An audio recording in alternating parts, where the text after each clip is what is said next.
정의와 공의라는 제목으로 우리 성도들과 함께 은혜 나누기를 원합니다. 우선 오늘 설교 제목이 너무 식상해서 사과의 말씀을 드립니다. 지난주에 사경에 준비한다고 제 순서가 오는지도 모르고 갑작스럽게 제목을 정하다 보니까 그렇게 됐습니다. 하지만 계속해서 묵상했던 내용이기 때문에 하나님께서 오늘 주시는 은혜가 풍성하기를 소망합니다. 벌써 10년이 지났습니다. 우리나라에서 한때 유행했던 책이 있습니다. 제가 이제 학창 시절 때 가장 유행했던 책인데요. 바로 미국 하버드 교수 마이클 샌델이 쓴 책 정의란 무엇인가라는 책입니다.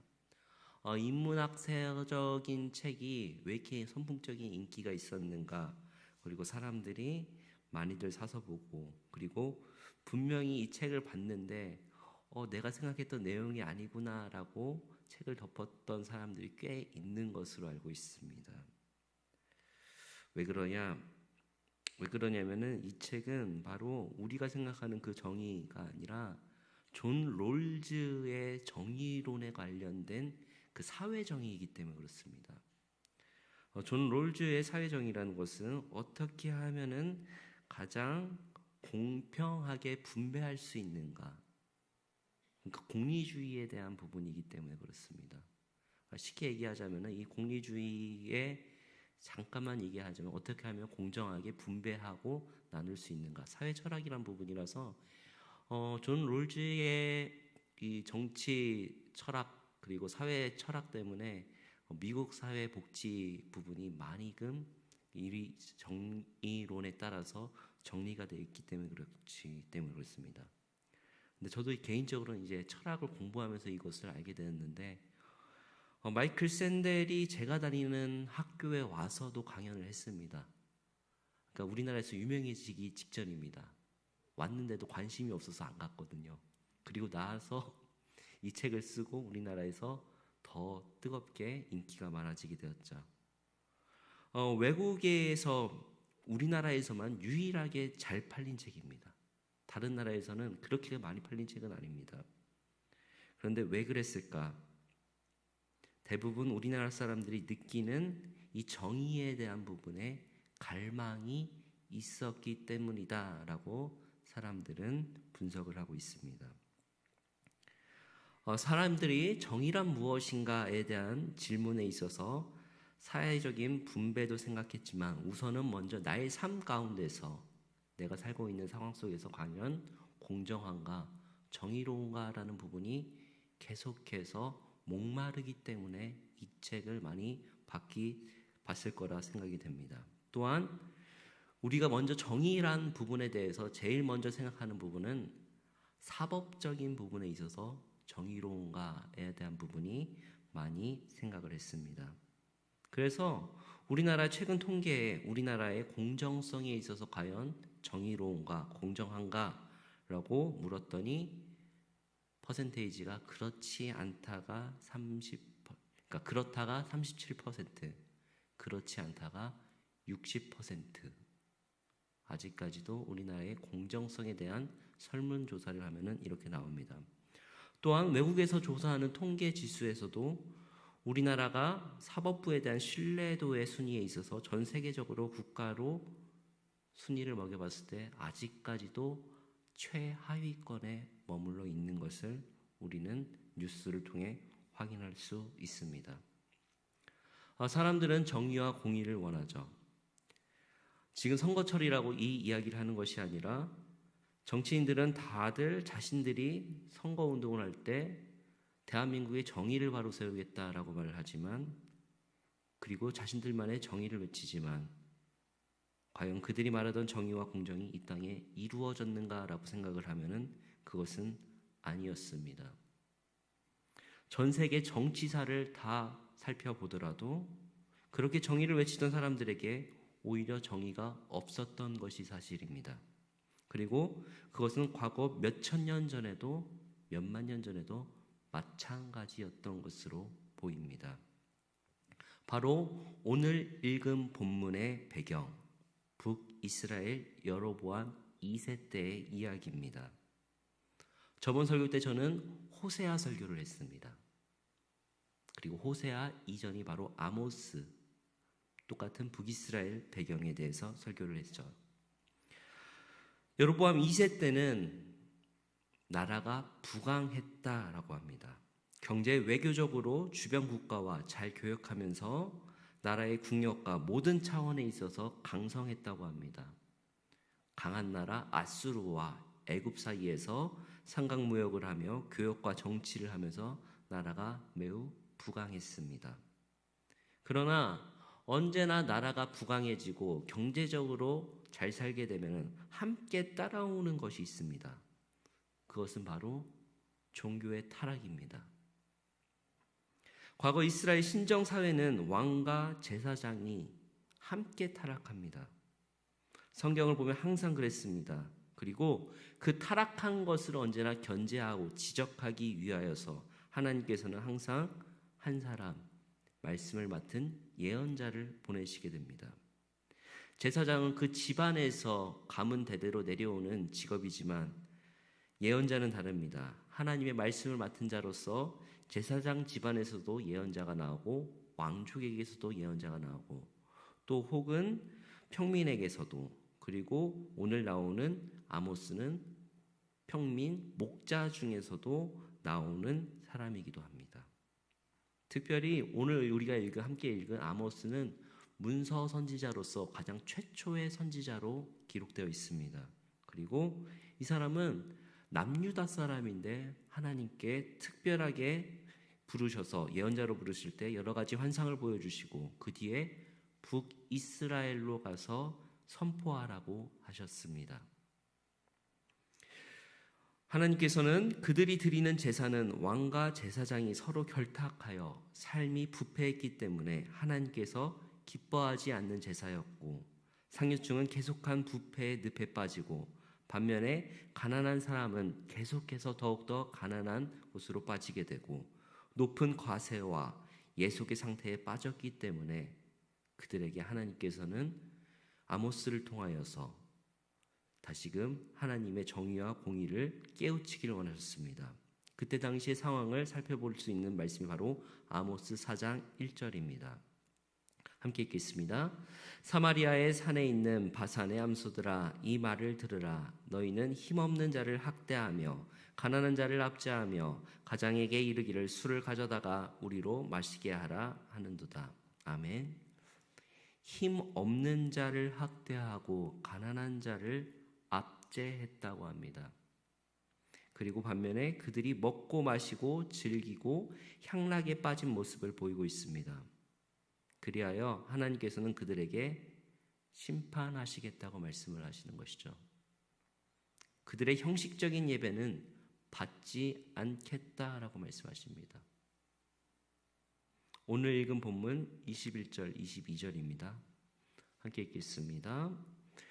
내가 너희 절기들을 미워하여 멸시하며 너희 성회들을 기뻐하지 아니하나니 너희가 내게 번제나 소제를 드릴지라도 내가 받지 아니할 것이요 너희의 살찐 희생의 화목제도 내가 돌아보지 아니하리라.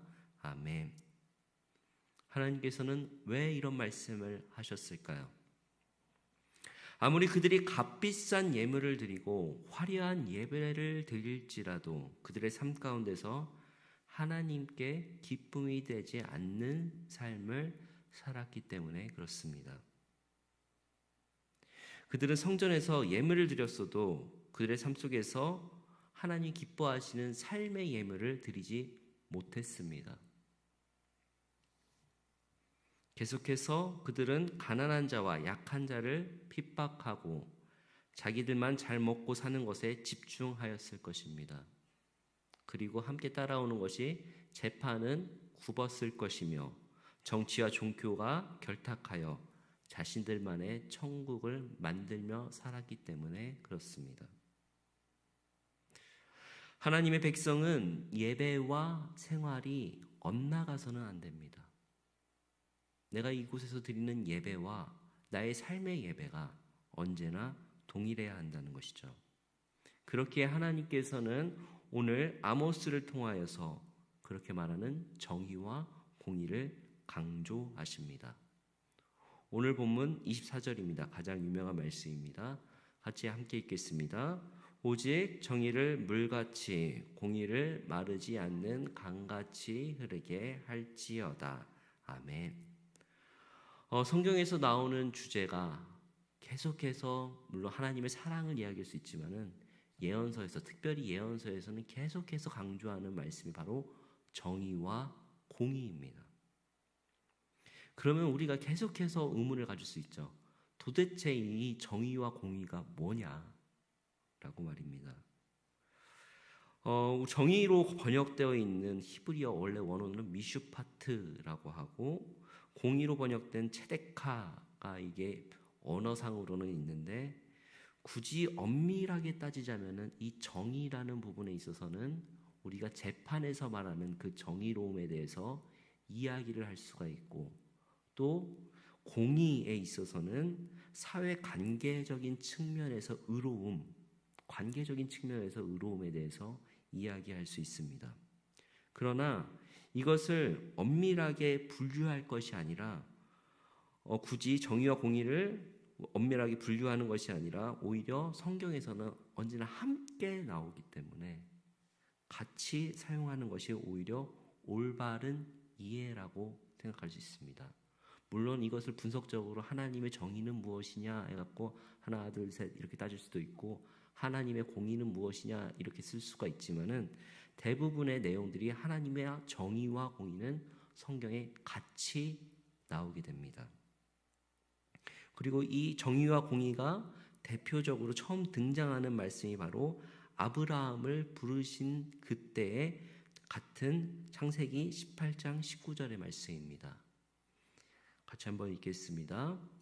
내가 그로 그 자식과 건속에게 명하여 여호와의 도를 지켜 의와 공도를 행하게 하려고 그를 택하였나니 이는 나 여호와가 아브라함에게 대하여 말한 일을 이루려 함이니라. 아멘.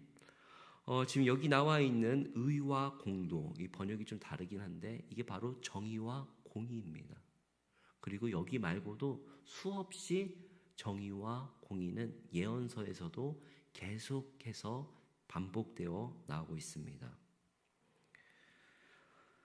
그리고 하나님께서는 이 정의와 공의를 계속해서 반복하며 그리고 수많은 선지자를 통해서 그 이야기를 반복하시는데 결국에는 이 바로 그 정의와 공의를 누구를 통해서 이루시냐면 예수 그리스도를 통하여서 이루셨다라는 것이 우리가 믿고 있는 하나님의 정의와 공의입니다. 그런데 우리가 오해하면 안 될 부분이 있습니다. 항상 우리나라에서 어떤 집회를 하거나 어떤 모임 단체를 가서 항상 제일 휘발리고 있는 깃발을 보면 항상 저 본문이 등장합니다. 정의와 공의를 계속해서 이야기를 합니다. 자기들에게 유리하게 성경에서 말하는 정의를 외치고 공의를 이야기합니다. 그들의 삶 속에서 계속해서 하나님의 정의와 공의가 아니라 자신들이 생각하는 정의와 공의를 이야기한다라는 것이죠. 그리고 그들의 삶 속에서 정말 하나님의 정의와 공의가 실천되는가 하면은 그렇지는 않다라는 것이죠. 정의라고 외치는 삶 속에서 가장 정의롭지가 못하는 대한민국 속에서 우리가 계속해서 오늘 본문을 보고 우리가 말씀을 보고 생각할 때 하나님의 정의와 공의는 내가 생각하는 나의 이득이 되는 정의가 아니라 나의 관계성에서 나의 이득이 되는 그 공의가 아니라 하나님께서 말씀하시는 정의와 공의가 바로 하나님께서 바르게 생각하시는 방향이라는 것이죠. 왜냐하면 인간의 정의는 너무나 불완전하기 때문에 그렇습니다.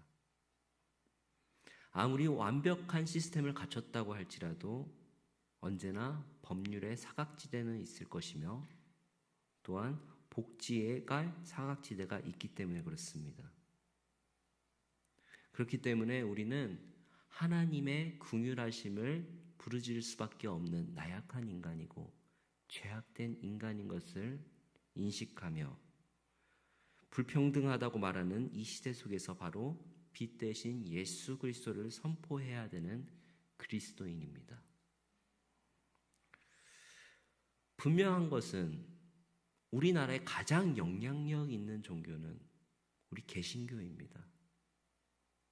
그렇기 때문에 정치인들이 그렇게 선거철만 되면은 지금 머리를 숙이고 그러는 것입니다.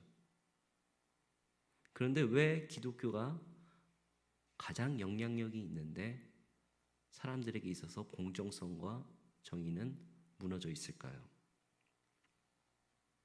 정치 이야기를 할 것도 없이 제가 가장 가까이 알고 있는 음악계가 가장 기독교인들이 많습니다. 특히 클래식 말입니다. 그런데 왜 자꾸 입시비리는 항상 터질까요? 가장 교수들 중에서 기독교인들이 많다고 하는 그 공동체에서 말입니다. 내부자들 이야기로 들리는 말로는 이번에 바로잡는다 하지만은 이 또한 못 잡는다라고 회의적인 이야기를 하고 있습니다. 왜냐? 이미 그들과 사법권과의 너무나 긴밀한 연관성이 있기 때문에 그렇다라고 말입니다. 내부자들은 회의적으로 반응하고 있지만은 바로 오늘 말씀처럼 하나님의 정의와 공의가 실천되지 못하기 때문에 그렇습니다. 대학 간판 한번 잘 달겠다고 브로커를 통해서 정보를 캐내고 그리고 그렇게 해서 정말 진실로 그들에게 있어서 아름다운 예술이 나오겠습니까? 그렇지 않습니다.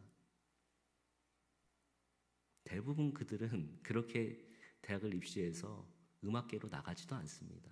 다 간판 이용해서 좋은 곳으로 시집가려고 하거나 그렇게 합니다. 그리고 그들의 인생이 변하던가요? 그렇게 성공적이던가요? 그렇지 않습니다. 하나님의 정의와 공의가 무너진 실제적인 예라고 할 수 있겠죠. 오늘 말씀을 통해서 하나님께서는 이렇게 말씀하십니다. 하나님의 나라의 백성으로서 하나님을 사랑하고 내 이웃을 내 몸과 같이 사랑하는 것이 바로 하나님의 정의와 공의를 실천하는 바로 내 가장 첫 번째 단계라고 말입니다. 바로 이 대한민국에 하나님의 정의와 공의가 실현될 때 하나님께서는 우리들의 예배를 기뻐 받아 주실 줄을 믿습니다. 오늘 말씀에 읽은 것처럼 내가 너희의 예배를 이제 받지 않겠다라고 한 것이 아니라 우리의 삶 속에서 하나님의 정의와 공의가 올바로 실천될 때 그것은 바로 간단합니다. 하나님 사랑과 이웃 사랑을 내 삶에서 실천해 나갈 때 남을 탓하는 것보다 내 자신이 하나님 앞에서 바르게 살아가려고 노력할 때 하나님의 정의가 공의가 바로 세워지며 하나님의 나라가 이루어질 줄을 믿습니다. 그에 하여서 우리나라가 하나님의 정의와 공의가 바로 흐르게 되는 아름다운 대한민국이 되길 주님의 이름으로 축복합니다.